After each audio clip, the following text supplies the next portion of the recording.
Guys welcome back. இந்த வீடியோவில் வந்து பார்த்தீங்கன்னா எம்இசெட்டில் வந்து புதுசாக லான்ச் ஆகிருக்க மியூசிஃபை ஹை சவுண்டு WS036 இந்த மாடலில் வந்து ப்ளூடூத் ஸ்பீக்கர் பற்றி தான் பார்க்க போகிறோம்.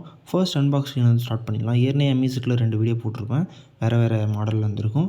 இதுலேயும் பார்த்தீங்கன்னா அதே பேக்கிங் தான், அதே கவரில். அண்ட் தென் ஸ்பீக்கர் மட்டும் வேறு மாதிரி கொடுத்துருந்தாங்க. இது கண்டிப்பாக வந்து குவாலிட்டி வந்து இம்ப்ரெஸ் பண்ணிச்சு, நல்லான்னு சொல்கிறேன். அண்டு கேபிள் வந்து கொடுத்துருந்தாங்க, பி டைப் தான் கொடுத்துருக்காங்க. இதை மட்டும் அப்டேட் பண்ண மாட்டாங்க.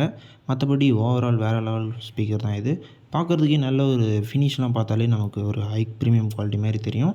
மேலே 4 பட்டன் இருக்குது, வால்யூமு, பவரு, அப்புறம் வந்து பார்த்திங்கன்னா மோடு சேஞ்ச் பண்ணுறதுக்கு. அண்ட் கலரை சேஞ்ச் பண்ணுறதுக்கும் வந்து ஒரு பட்டன் இருக்குது. அதை வச்சு நம்ம இந்த கலர் மட்டும் மாற்றிக்க முடியும்.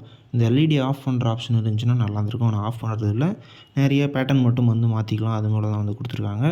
அண்ட் தென் மேலே வந்து பின்னாடி வந்து பார்த்திங்கன்னா ஆக்ஸ் கேபிள், அப்புறம் USB, micro US card, charging போட்டு பவர் ஆன் பட்டன் எல்லாம் கொடுத்துட்றாங்க. அது போக நமக்கு வந்து ஸ்பீக்கரில் வந்து வெளியே பார்க்குறதுக்கு ரக்கடான ஃபினிஷில் இருக்கும். அண்டு கேரி பண்ணுறதுக்கு மேலே ஒரு ரோப்பும் கொடுத்துட்றாங்க. ஸோ நல்லாவே இருக்குது.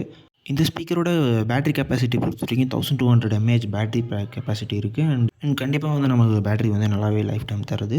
அண்ட் ஃபோனை வந்து இங்கே மவுண்ட் பண்ணுறதுக்கும் ஒரு மவுண்ட்டு கொடுத்துருக்காங்க. ஸோ அதுவும் நல்லா யூஸ்ஃபுல்லாக இருக்குது. எல்லா ஃபோனுமே ஃபிட் ஆகுது. நான் பார்த்த நிறைய இதில் வந்து பார்த்திங்கன்னா பெரிய ஃபோன்லாம் ஃபிட் ஆகாத மாதிரி இருக்கும். இதில் பக்காவான ஃபிட்டிங்ஸில் இருக்குது, அது எந்த பிரச்சனையும் இல்லை. அண்ட் தென் இதோட ப்ளூடூத் வெர்ஷன் வந்து பார்த்திங்கன்னா 5 வந்து யூஸ் பண்ணியிருக்காங்க. அண்ட் டைனமிக் ஸ்பீக்கர்ஸ் யூஸ் பண்ணியிருக்காங்க. நல்லாவே வந்து பார்த்திங்கன்னா நமக்கு ஃபீல் பண்ண முடியும். பேஸ்லாம் அல்டிமேட்டாக இருக்கும். ஆனால் ரேஞ்ச் மட்டும் கொஞ்சம் எனக்கு வந்து பார்த்திங்கன்னா பிரச்சனை இருக்குது. மேபி வந்து உங்களுக்கு வரதில் வந்து நல்லாயிருக்கும்னு நினைக்கிறேன்.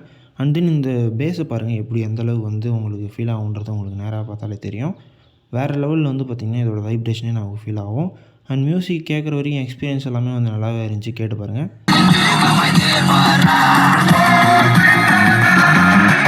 நம்ம நிறைய ஷார்ட்ஸ் எல்லாம் வந்து பார்த்துருப்போம். இந்த ஸ்பீக்கரில் வந்து பின்னாடி தண்ணி ஊற்றி இது பண்ணுவாங்க இல்லையா, அந்தமாரி இதில் வந்து நான் பண்ணி பார்த்தேன்.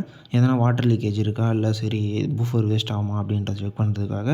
அந்த பேஸ் வந்து பார்த்திங்கன்னா எக்ஸ்ட்ராடினரியாக இருக்குது. நம்ம எந்த சாங் வைக்கிறோமோ அதுக்கேற்ற மாதிரி கம்ஃபர்டபுளாக வந்து ஃபிக்ஸ் ஆகுது.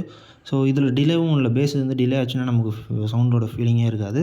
ஸோ அந்த டிலேவுமே இதில் இல்லை, நல்லாவே வந்து மேக் பண்ணியிருக்காங்க இதை பொறுத்த வரைக்கும். அண்ட் இந்த ப்ராடக்ட்டில் நமக்கு ஆக்ஸ் கேபிள் பொறுத்த வரைக்கும் 5mm வந்து யூஸ் பண்ணி நம்ம ஆக்ஸ் கேபிளில் போர்ட் பண்ணிக்க முடியும். அண்டு எஸ்டி கார்டு எது வேணாலும் சப்போர்ட் ஆகுது, அதில் எந்த இஷ்யூவும் கிடையாது. இந்த ப்ராடக்ட் உங்களுக்கு பிடிச்சிருக்குன்னு நினைக்கிறேன். அண்ட் இந்த ப்ராடக்ட்டோட லிங்க் வேணும், நான் டிஸ்கிரிப்ஷன் லிங்க் தரேன், செக் பண்ணி வாங்கிக்கோங்க. அண்ட் இது போல் இன்ட்ரெஸ்டிங்கான வீடியோவில் அடுத்த வீடியோவில் பார்க்கலாம். அது வரைக்கும் டாடா பாய்.